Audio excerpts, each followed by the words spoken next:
अस्सलाम वालेकुम, welcome back to my YouTube channel. Waseem Badami Umar Shah की कब्र पर हाज़िरी देने पहुंच गए। वसीम बदामी ने नातख़्वानी की। वसीम बदामी जज्बाती बयानात भी सामने आ गए।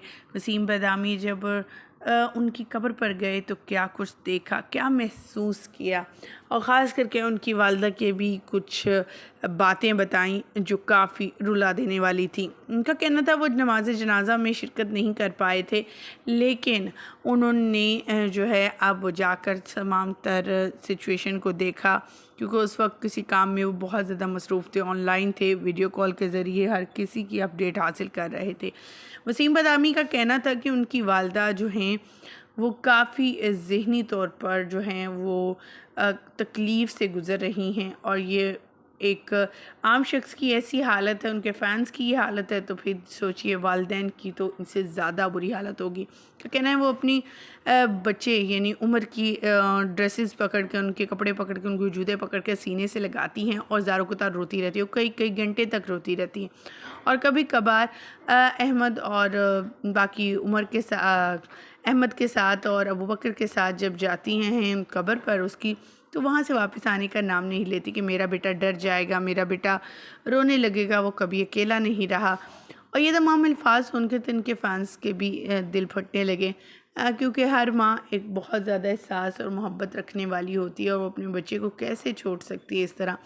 पहले इसी माँ ने पिछले साल अपनी बेटी को खोया, आयशा को, और इस साल एक और लखते जिगर इसकी आंखों के सामने से चला गया।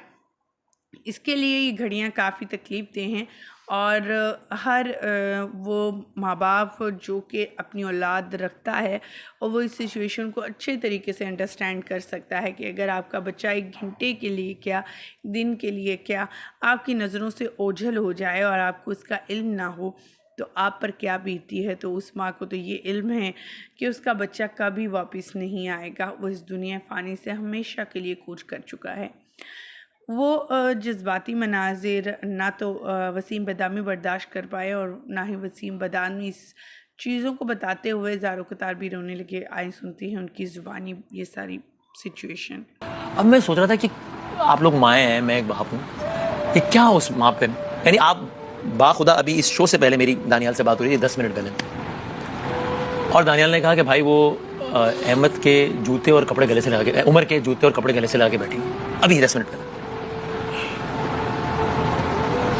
बहुत मुश्किल है एक माँ के लिए, बहुत मुश्किल है। मैं कहती हूँ असल में मैं चाहता हूँ कि हम लोग, मतलब मैं कहता हूँ अल्लाह, यानी अल्लाह करे अल्लाह दुख हम सब में थोड़ा थोड़ा बांट दे, लेकिन उस माँ को सब्र दे दे। सब्र देते बिल्कुल, बहुत मुश्किल है ना, मतलब ये वो तो हमारा तो बेटा नहीं है, तो हम सब शौक में थे कि हम इतने दुख में थे, ट्रॉमा में थे लोग।